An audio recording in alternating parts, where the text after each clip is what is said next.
کو اگر 100 دفعہ کوئی شخص پڑھ لے اچھا لا حول ولا قوت الا باللہ، صحیح صحیح لیکن پڑھنا کیسے ہے؟ پڑھنا اس طرح نہیں ہے کہ آپ بس پڑھتے جائیں. یہ ہے کیا لا حول ولا قوت الا باللہ؟ اصل میں کیا ہے؟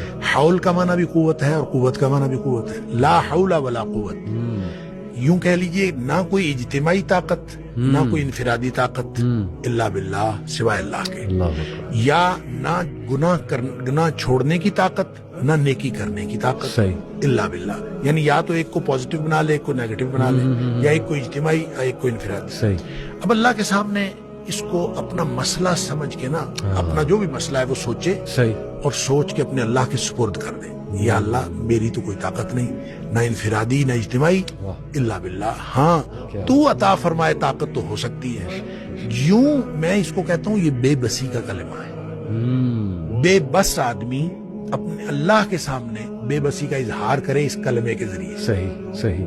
تو پھر یہ نبی پاک صلی اللہ علیہ وسلم نے فرمایا، جس شخص نے کہا تھا نا مجھے وسوسے آتے ہیں، جی آپ نے فرمایا لا حول ولا قوت الا باللہ پڑھا کر، تیرے وسوسے بھی ختم ہو جائیں گے اور اس کے علاوہ اللہ تعالیٰ تیرے 100 مسئلے حل کر دے گا. واہ واہ. آپ اندازہ کریں، آپ اندازہ کریں ایک شخص کے 100 مسئلے ہوتے نہیں ہیں.